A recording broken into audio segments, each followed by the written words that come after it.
and then we'll take the voting on the necessary items that we need to vote on. But this meeting is now called to order, Children's Guild. I am Rob Seabrooks, Chair of the DC Public Charter School Children's Guild. And everybody, Black History Month, as well as just in general. We talked a little bit about the Super Bowl earlier before this meeting kind of officially started. I'm sure people have already read all the think pieces that have been going on about the halftime show, which is per norm now, I guess. When you have controversial, quote unquote, controversial artists performing and whatnot. But yeah, I'm glad that we're in this month now and looking forward to hearing what the school will be doing for Black History Month, and as well with the other months that we celebrate there too. But I don't really have any other public comments. I'm glad Miss Lattimore is joining us. I think it's her first meeting, so I'm excited to hear what she's going to be able to. Hello, everybody. I'm driving, but I'll be on camera in a few. Hello. Finally made it. Thank you, Rob. Welcome. I'm excited because she brings a wealth of experience and knowledge, and I've known her for almost 10 years. She's extremely talented and doing a lot of big things in PG County with her school now. So I'm sure she'll be able to help us out tremendously with what we got going on. But that stayed with Mr. Medley. The floor is yours, sir. Thank you. Good evening, everyone. I'm attempting to share. I think I just made you host. Thank you. I appreciate it. Yeah. Good evening, everyone. So this is our board meeting for February 10th. We have on the call myself, Frank Medley, the principal. We have Dean Kendall Knox, who's the Dean of Elementary School, Dean Francesca Carter, Dean of Academics for Middle School, Dr. Tana Jackson, who is our Supervisor of Special Education. Ms. Ashley Posey is our Admissions and Administrative Supervisor. She's not on at the moment, but she should be on by the time we are done with this call. So I'm going to have Ms. Knox get on and first start to talk about some of the things that we did for some school culture for the months of December and January. Good evening. So for the month of December, we had a door decorating contest. So each class had to decorate their door with a Christmas theme. It got very, very competitive. It was cutthroat. People were doing all types of things, but the doors turned out wonderful. The kids loved it. The staff enjoyed it. So it was a good time. Next slide, Mr. Medley. So a few days ago, we celebrated the 100th day of school. We had activities from 9:30 in the morning to 2 in the afternoon. It was a very, very long day, but the kids enjoyed it. Each class got to decorate a t-shirt representing the 100th day of school, and we're going to pick a winner who had the best t-shirt. They did activities revolving around the 100 days of school, math, scavenger hunts, writing prompts. It was everybody had a good time. The kids thoroughly enjoyed it. They dressed up as old people. That is the lovely Miss Rich dressed up as the church mother, and two of our third graders dressed up as old people for the 100th day of school. Mr. Melly, next slide.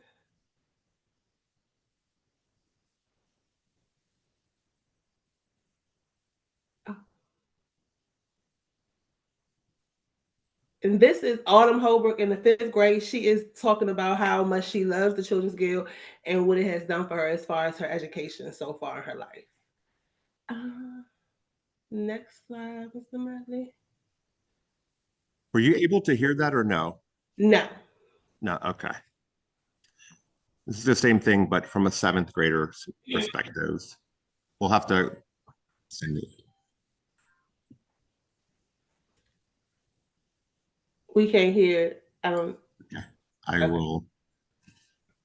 I will come back and reshare that. But that was, we selected those two students because Autumn was a student in our school in second grade, and she left third grade and came back fourth and fifth grades because her mom didn't like the new school that she wanted to go to. And this new seventh grader really talked about how he feels like it's a sense of family and he doesn't want to go back to his other school. So I will just kind of put those in the chat for you to see those. I don't know why the sound did not work, but we will come back to that. Okay, Ms. Carter, do you want to talk about the discipline, please? So within this quarter, and since our last meeting, we have two suspensions that we had in middle school and two in elementary school. So our two in middle schools were altercations, and our two in elementary schools were just insubordination and disrespect. Yeah, and the ones for middle school, we are still struggling with the whole cell phone policy where kids are bringing cell phones in and bringing situations from home, right? Things that happen on social media platforms out in the community and bringing them into the school. So, we traditionally, our protocol is for students to turn in their cell phones at the beginning of homeroom. Our behavior coaches do a really good job of collecting them all, but we have within the past 2 weeks noticed that kids are bringing in two phones. And so they are turning in one that doesn't work to Miss Nick and Miss Taylor, and they're keeping the one that works on them. And so we're trying to, figure out what to do moving forward with that situation. They're really crafty. Ms. Carter, attendance? So I apologize in advance that we do not have the historical data. We're having technical issues with Click where we pull it.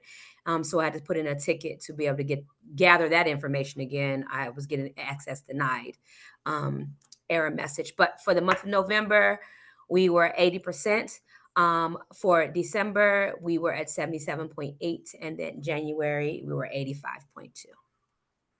And we had a lot of students out in December with COVID and the flu. Just kind of, it just ricocheted from one floor to the next. And a lot of staff members were also out in December. So we recognize that it's not our 80% threshold that we strive for every month. This was just, a really weird month.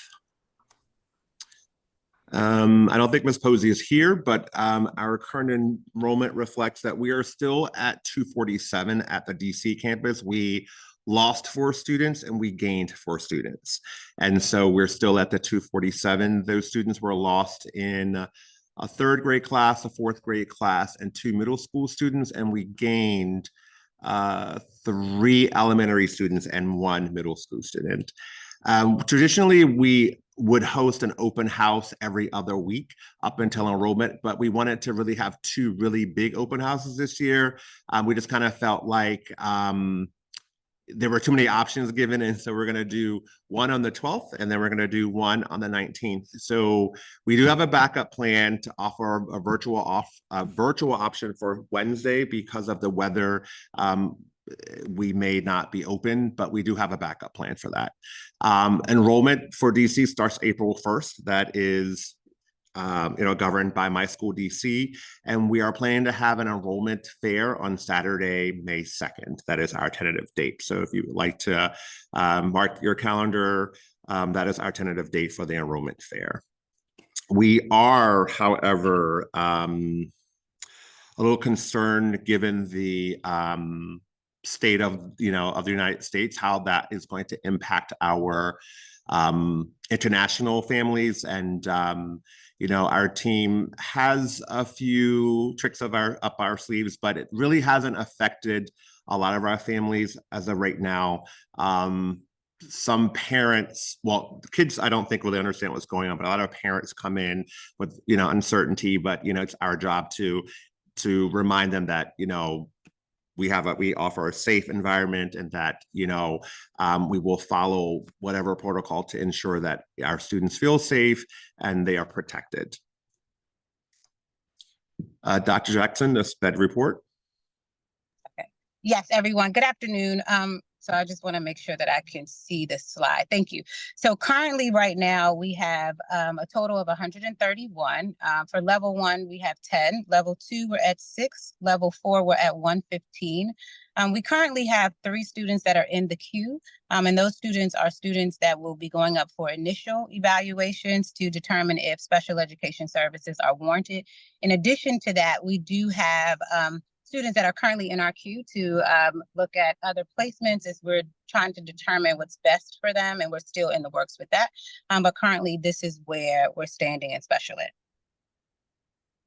Thank you. You're welcome.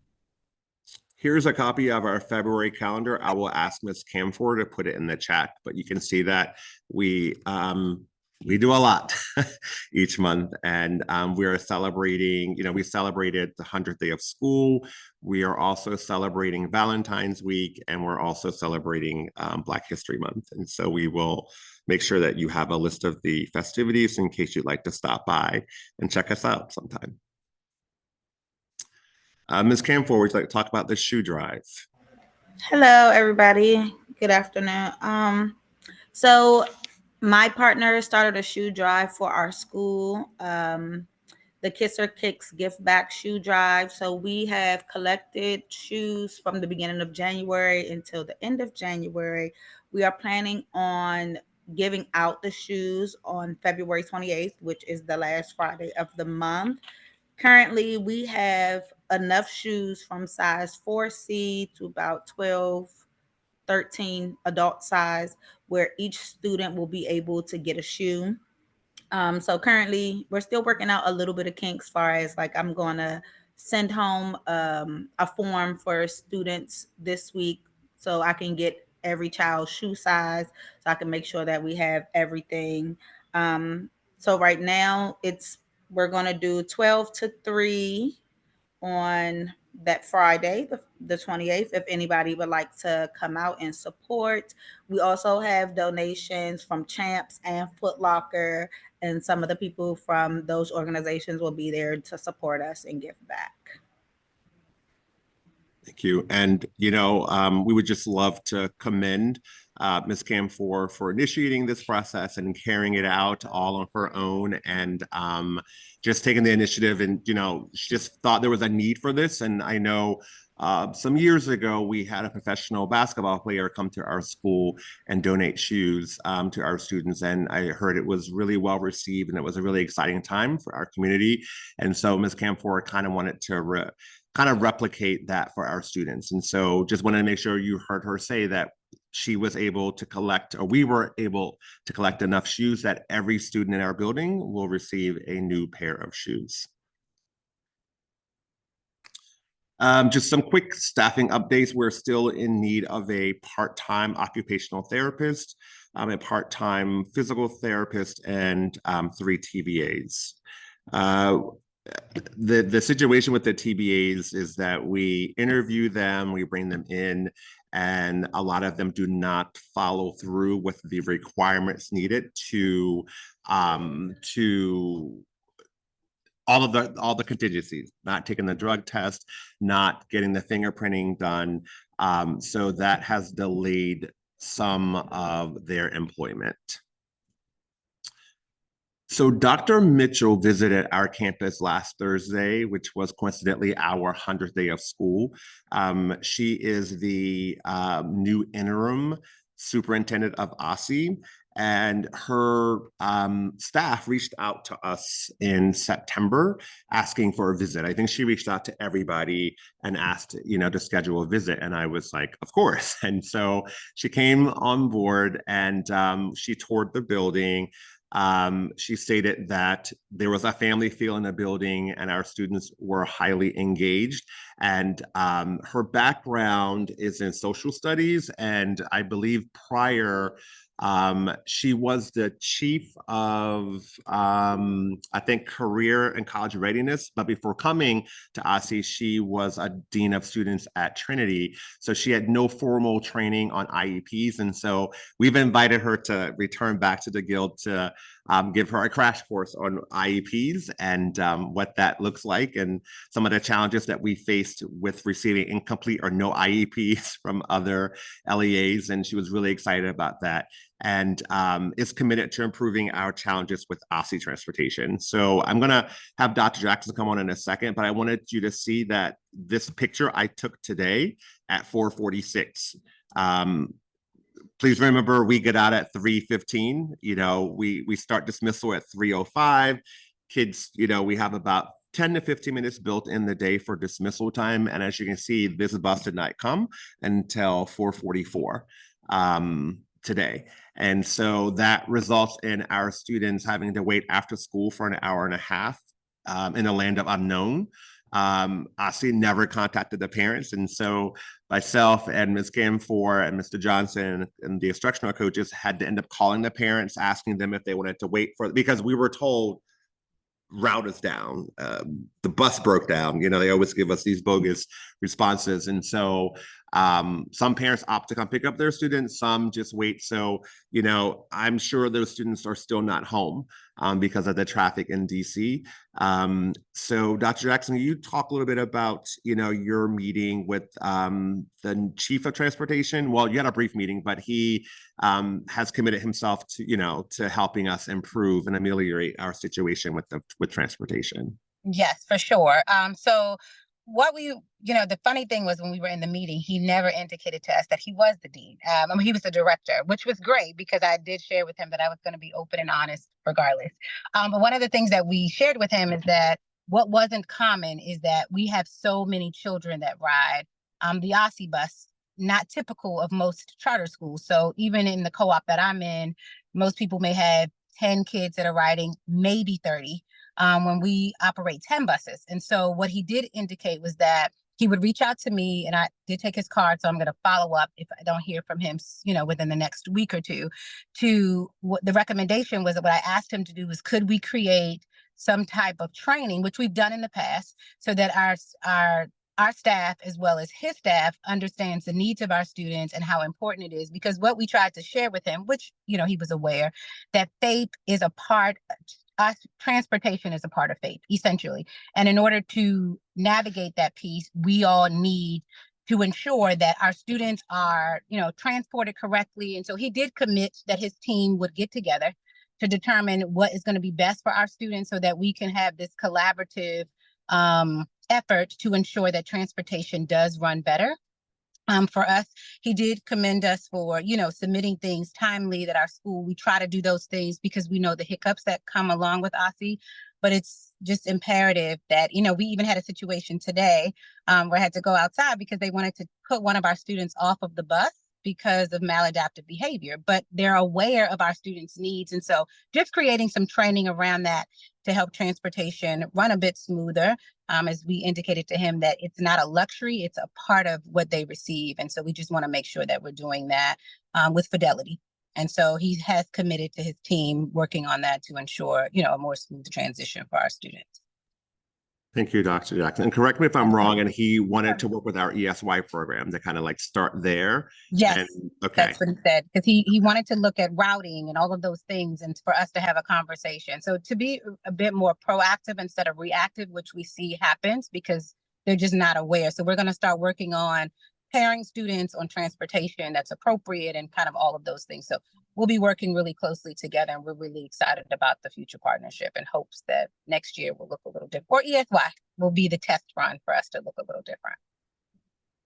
Thank you.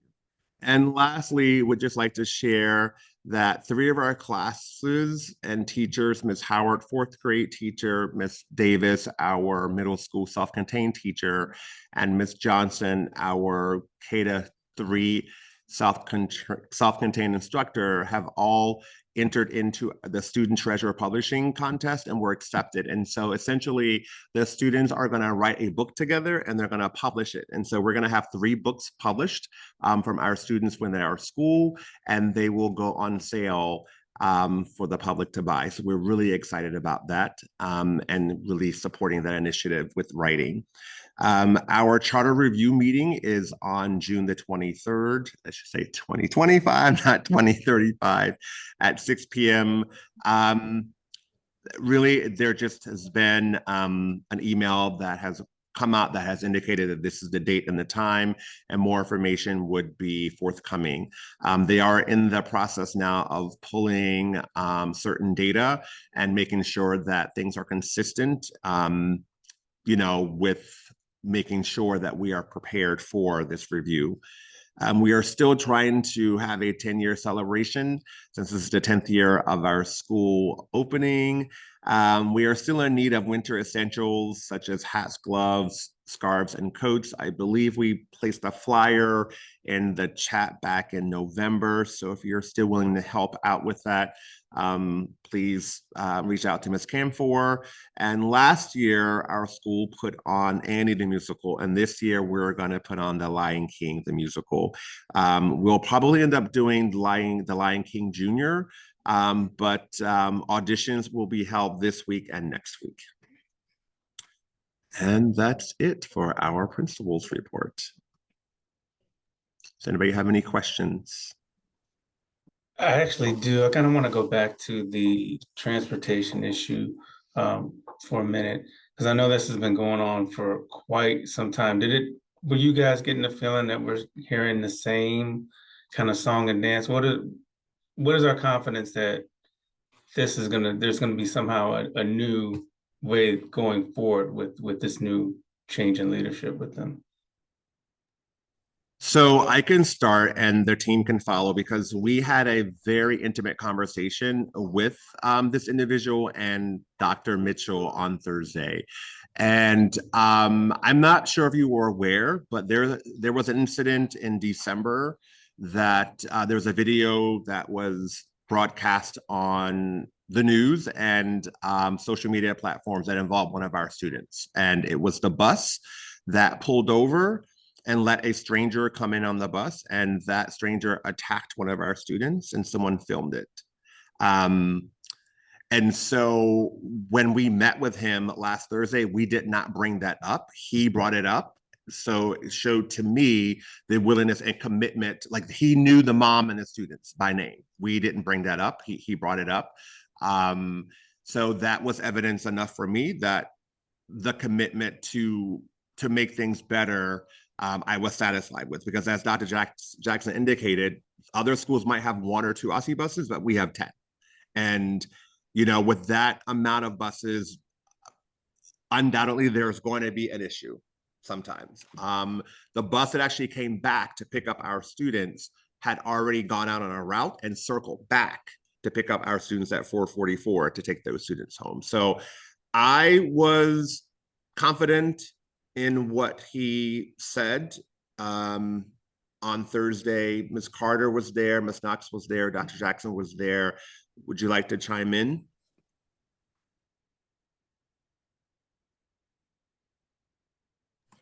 I agree exactly what you said. Just the fact that they actually gave each other a look, the superintendent as well, knowing and said, because of the issue, we were a priority. And so I know, they're handling it. They were talking about investigations and everything behind the scenes, but he made a point of saying that we were priority when it came to the transportation issue.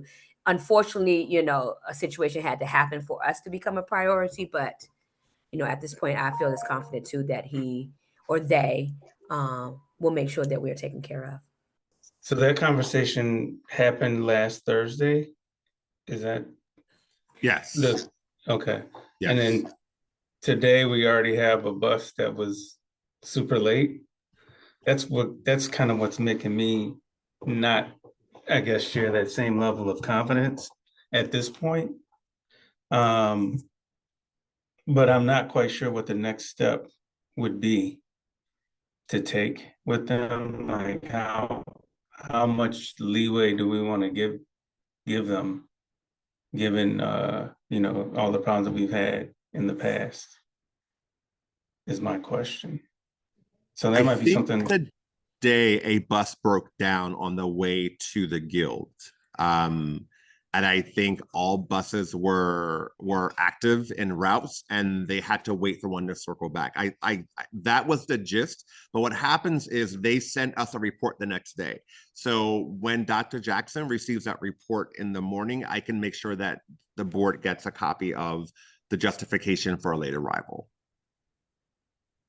Yeah, because I think I want to be able to have, this is me putting on my quasi lawyer hat, lawyer training. I want to be able to, come with receipts basically when we do talk to them, that are fairly recent, in this particular case. So, yeah, that was my thought on that particular incident, or incidences, I should say.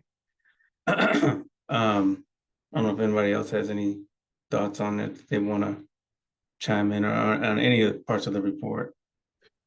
Rob, the one thing I was wondering about is if, this gives Dr. Jackson a good opportunity to follow up immediately and say, hey, thanks for being here last week. Great to meet you. I wanted to just share with you, we're 3 days from your visit, and this is the kind of things that we're dealing with, and because I suspect he doesn't even know at this point. So I just wonder if it gives her a chance to build a relationship with him and see how he wants to handle things like this in the future. Just to keep it in front of him. Yeah, that's a great point. I would definitely follow up with them immediately, just to kind of spur them on, to make sure that they know, hey, we're trying to take you serious as being different. So this is your chance to show us that. Otherwise, we're going to have to start, doing the other, I guess, solutions that we've trying to come up with, and sending them that bill, basically. But yeah. Oh, and before we get too far along, Frank, I just want to make sure that you get your flowers, because in the Children's Guild meeting, not our, I guess what do they call it? The guild period. There was a lot of praises being thrown your way for how you've been handling the financial budget, and I just want to make sure that you heard that from me if you hadn't already heard it. So we just want to say kudos to how you've been doing things. But I guess it was to the point where maybe Hughes was like, hey, maybe you can spend a little bit more money, given the things that you have been doing so far. So I just want to make sure that you hear that everybody at the guild understands that you've been doing a tremendous job with the resources that you have. So thank you, really appreciate that. And I couldn't have done it without my team. So team effort. Excellent. All right, so we'll go to the next bullet point, which is the updates, and that's going to be Hughes. Floor is yours, sir. So exciting news, and I told Brian I was going to let him share because he's done a lot of the work on it. So I'm going to let Brian share about the pre-K and about a meeting that we had last Thursday afternoon related. So good evening, everyone. As we are preparing for our June renewal, we also know that we need to be prepared to submit our pre-K amendment by June 1st in order for us to possibly have an amendment completed to our charter to include pre-K 3 and pre-K 4. But we know that one of the big things that's missing from our school to make that a possibility is the playground.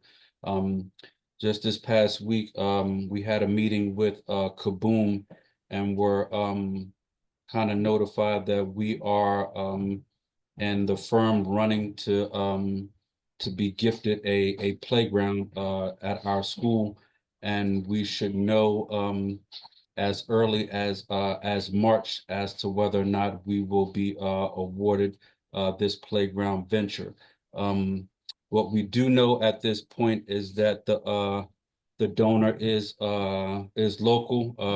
It has to do with one of the professional sports teams. Those of you that have been around DC have seen, some of the Kaboom projects that may don a Wizards or Mystics or just a full monumental sports kind of theme. And I'm Kaboom wasn't at liberty to say who the donor is, but I'm kind of thinking we're looking around one of those things. I mean, one of those possible teams or monumental sports, which would be great. And so we are talking about and are looking at still the backspace behind the school. I've had a meeting with Indrid as he has to complete a letter of approval, as you know, he is the building owner, to make sure that Kaboom has the approval of the site manager to build the project. We've started to provide them the necessary documentation that they need to move forward, and we should be setting up another meeting here in the very near future. But where we left off was really talking about and potentially having a maybe like a 60-40 split of the playground, where some of the playground will be designated for for 0 to 4, and then the other side of the playground would be for 5 to 12. So that would take care of our early childhood kids and also take care of our elementary school kids.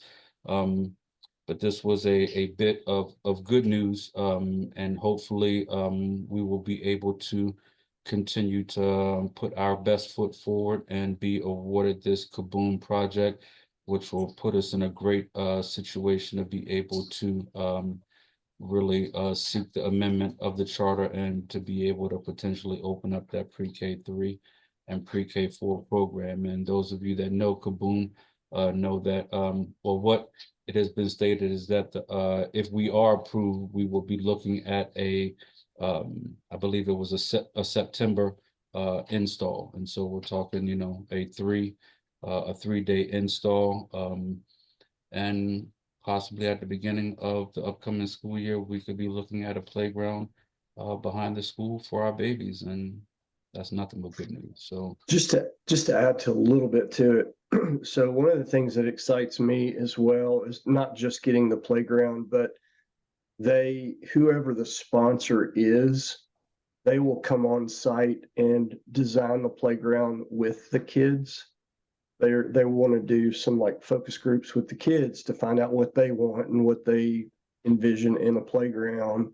We have ultimate right and authority to say yay or nay, but they'll do that. Then they'll have a build day where they come out and are on site again. So I think it gives us a real chance to build a relationship with whoever this organization is to not just do the playground, but potentially in the future, Frank, this is something like we could certainly take advantage of all the,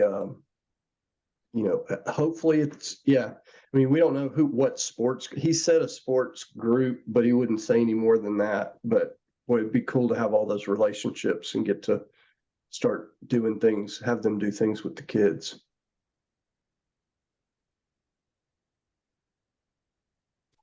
Agreed. Let me see, we still. Rob, we've got enough people now. If you want to go back and approve the minutes, we could do that. And then I can pull up the agenda. Well, there was another bullet point about the pre-K classroom. Oh, yeah.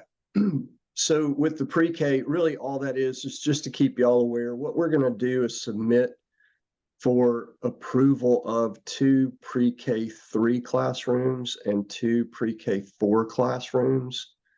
We are not even, if it's approved, we couldn't do it until 2026. So it's a year out to get the approval. And then,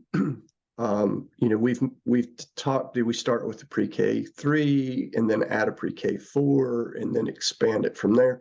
Like, we've got lots of options, but the first step is to get approved to even have one.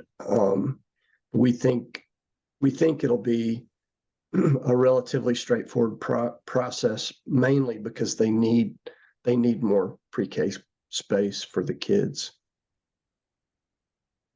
Yeah, I do kind of been hearing that in the ether within my agency. So, yeah, I would probably tend to agree with your assessment of that part of it. Something else that kind of came up when those this is outside of the Children's Guild. I think it's, what is the email from? I get it from DC, the Alliance Advocate. And basically there's something called the Partnership for DC School Excellence.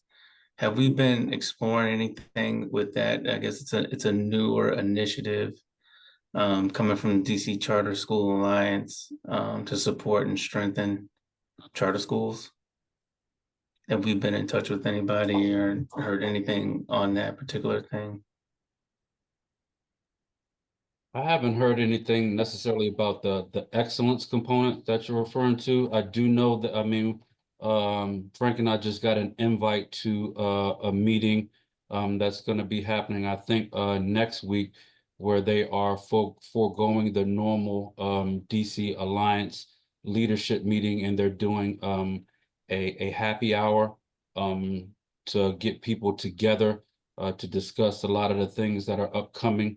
With, you know, the way that politics are going in the area, all of the things that are happening with the legalities of a lot of our students that are having issues now with school. But I haven't heard anything necessarily about the one thing that you're referencing, Rob. Oh yeah, and it looks like from this email, I don't know if this woman has been in your email correspondences, but her name is Vanessa Carlo Miranda. I guess she's leading it up. So if you see her name in your travels, that would be somebody to kind of strike up that conversation. Because there's also some funding associated with that. So, or at least that's what this email is indicating. If we were able to kind of get into their pipeline of things. But as you stated, we are now able to take a vote on the minutes. So I want to make sure we jump on that before we lose anybody in the upcoming hour as the hour is closing up. So that stated, can we get a motion to review the minutes? I motion to review. Anyone? Thank you. And can we have a second on that? Second. Thank you. Please take a couple minutes to review the minutes from the previous meeting. And in a couple of minutes, or I guess in a minute, I will call for the vote to approve the minutes. If you have not already. I guess what we've been doing lately is assuming that people have read the minutes, and then we'll do a vote on the approval or not. So can we get a motion to vote on the approval of the minutes? That's what I should have done.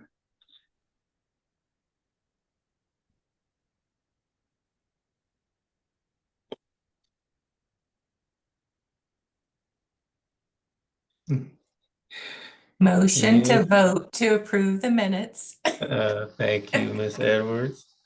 And a second on that, and then we can vote and move on to our next topic, please. Second. Thank you, Mr. Thompson.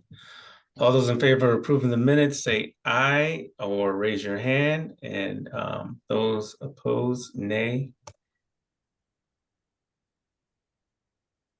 It looks like the minutes have been approved. Haven't not heard any nays. And then we can go to our next order of business here, which is going to be the financial report from Mr. Andy Simone. Yes, Simone. Sorry about that. Not a problem. Many of you maybe didn't see me the last time. That was my first meeting, and if you recall, Mr. Lou Hubner presented September results to you, so the end of the first quarter. But good evening, and let me share my screen. Okay, so as I was saying, we looked at September, which of course grabbed the summer months, and through the first quarter, the DC Public Charter School showed income of $62,000, and Frank and the team's hard work appears to be paying off. So I'll go through this, and certainly happy to have any questions, but in the first column on the left is the results through December. So we're through half the year, 2 full quarters, $6 million even of revenue, 700,000 ahead of budget and 1.3 million ahead of the prior year. So 13% ahead of budget, 28% ahead of revenue last year. So substantial growth. You would expect expenses to go up, more staff and so forth, but actually salaries and benefits have maintained a consistent level with the budget. They're $77,000 less than the budget and 23,000 less than last year. So that's, I'll say, great job holding the staffing relatively steady. There was a lot of temporary staffing last year, and so the school is $179,000 less in temporary staffing from the prior year. The operating income of $200,000 or 0.2 there is 600,000 ahead of budget and 1.2 million ahead of last year. One unfavorable piece is the rent is a little higher than budgeted and the prior year, but we'd expect rent to go up. And then near the bottom there, fundraising is at 200,000 year to date through December, same as the budget, and 200,000 behind last year where there were some ESSER funds. There was a grant that ended in September of this year. So fundraising dollars are down year over year. But then the exciting bottom line there, net income of 400,000, so about $340,000 in the second quarter, 60,000 in the first quarter over the summer.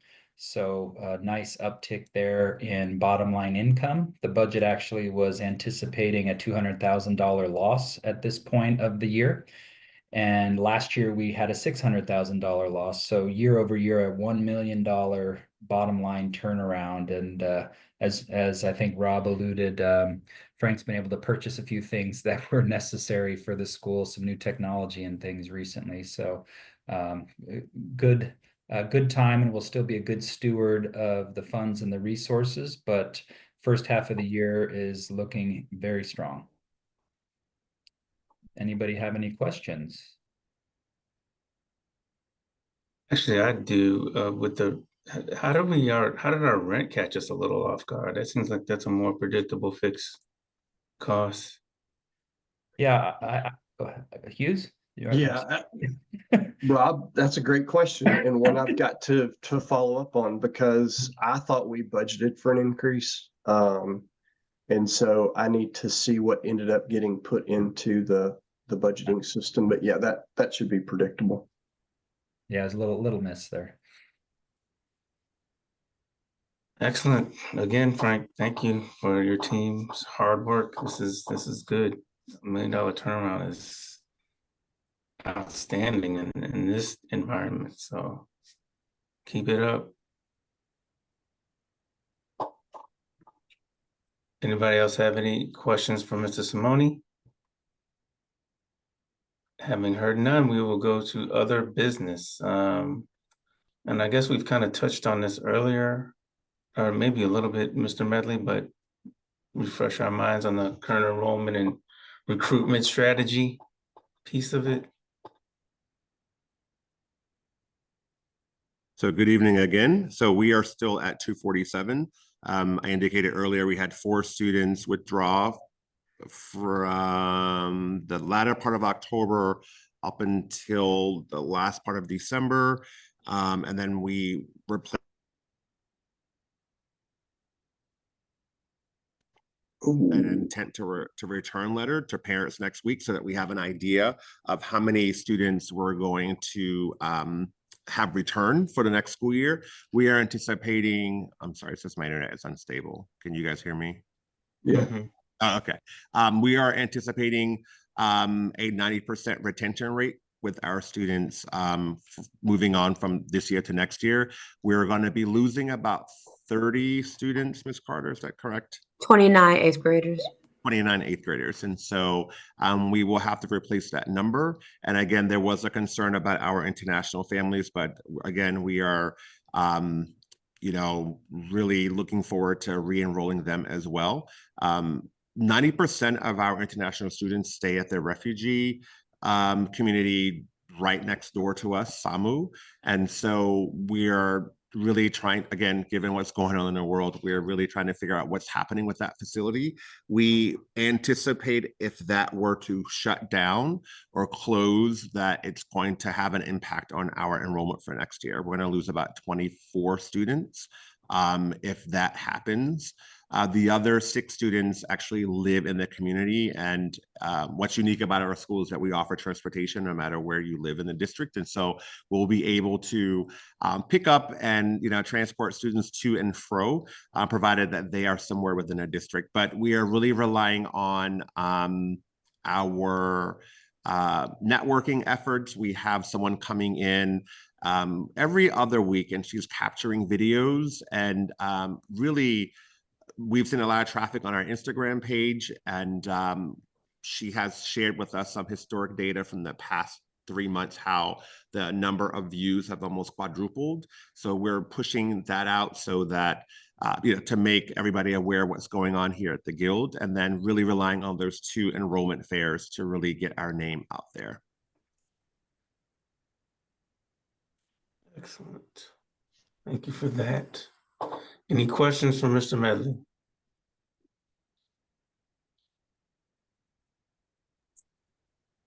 When are the enrollment fairs? Is it the big one that they do for DC and then another one? That's a good question. So we have and I'll have Ms. Camphor put this in the chat. We have 2 days slated. We have one in February, actually this week, but we have a backup plan to make that virtual in case there's inclement weather. And then we have another one coming up in March. And basically, we send out an RSVP. Parents come, they tour the school. We have a few student ambassadors come and talk about their experiences at the Guild. And, it's just kind of like it's just an open house for them to get the feel for what the school has. A lot of younger parents with younger kids don't like the fact that we don't have a playground. So we get a high interest in our kindergarten, first, second grades, but then they're like, we have no green space, we have no playground. So we're really excited about getting the Kaboom grant to set up that for our families. But yeah, I would say that there are larger ones throughout the district, but hardly no one attends. And that's just not from us. That's just, we've found so much more success with having hosting our own enrollments because, our own open houses, because we bring the people to our space and show them around. And once they're in, they're hooked because they really like our model. We have a really unique model. We have a teacher TA model, and then a lot of our students who are level 4 have TBAs. And so that's something else that Dr. Grant's the old superintendent, Dr. Mitchell mentioned last week, that she would like for other schools to replicate our model because she just sees the need for more teachers, more adults in the classroom for their students. So yeah, so we're gonna have one this week and then one in March. Thank you. Sure. And it seems like, based on the special ed numbers reported earlier, about 50% of our students fall into that category. It's like 63. Maybe a little less than my quick math. 63%. Okay. Now, and is that one of the things? Is that one of the things that we are, I guess, advertising or pushing in our conversations, or is that something still we kind of have a more low key?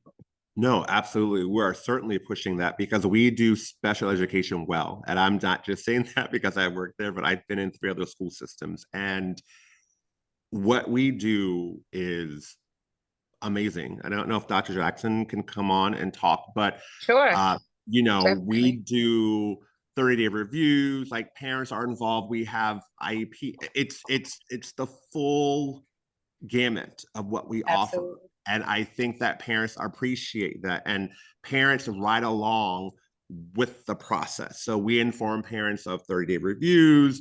We do comprehensives. We don't shortchange the students. And I think when parents bring broken IEPs and we find these holes and say, oh, well, your child has 7 hours of service, but they want to put them in this class. And anybody who understands SPED knows that there's an algorithm, and that's not it. Dr. Jackson, if you want to chime in. Yeah, definitely. Thank you for that. So what we typically do is that not only do we service the gamut like Mr. Medley shared, but we really want to create a partnership, because most of our families have been jaded by previous experiences, because typically they may not have the service that we have. Like when he talks about the gamut, we service students who have minimal hours to 8, all the way to students who have 27.5. So before a student ever reaches the space of, going to a non-pub, we've truly exhausted everything. And our parents really do feel like they're partners in this process. And a lot of times, a lot of schools don't. So parents will say things like, oh, I never knew. Or they would come to us with a skill that, they believe that their child needed, but the school never brought it up. So we have students who are receiving related services later on because the school system, that they were with previously never indicated that there was a need. So we do, things in best practice where it's not required. All of our new families receive a 30-day review. So we go over the IEP to determine if, what's in the IEP is actually accurate. And most of the times we find that the student needs more. And so because we offer such a comprehensive special education program, they may come in with minimal hours, but then, now we can give them the hours that they need. So, just working with our families, we've heard families say, thank you for the IEP meeting. We start off very much like this is a conversation. You are part of the process. Our families get what they need. So, we're not rejecting anyone or saying, parents will come and ask for for evaluations and those types of things. And, we make sure that we do those things in a timely fashion so that our students are, given the opportunity that they need where other schools aren't necessarily providing those things.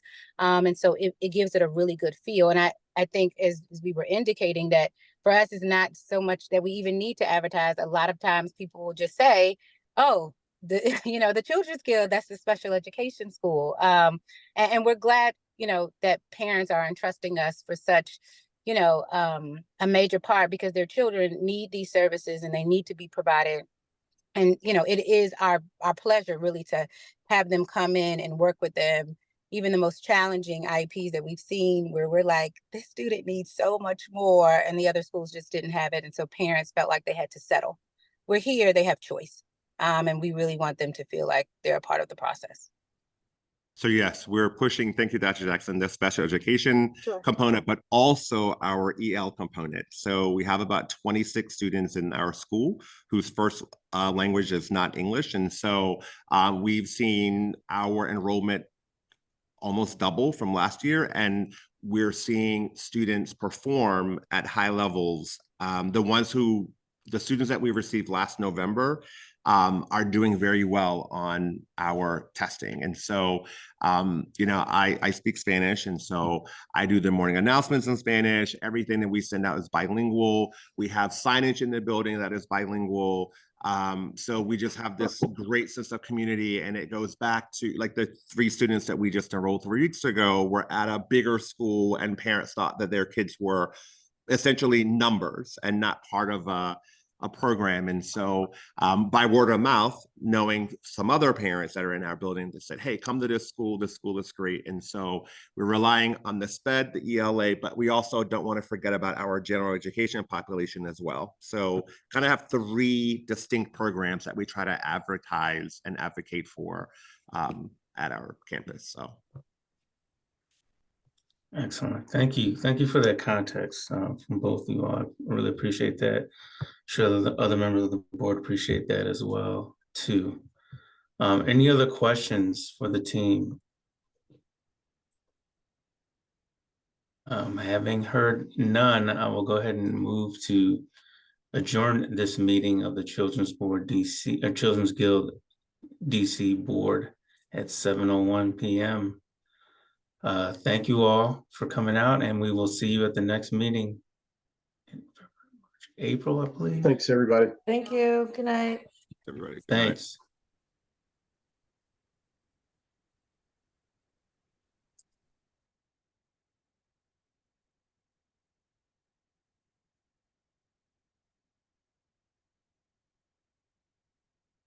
See y'all. Thank you. All right, see ya.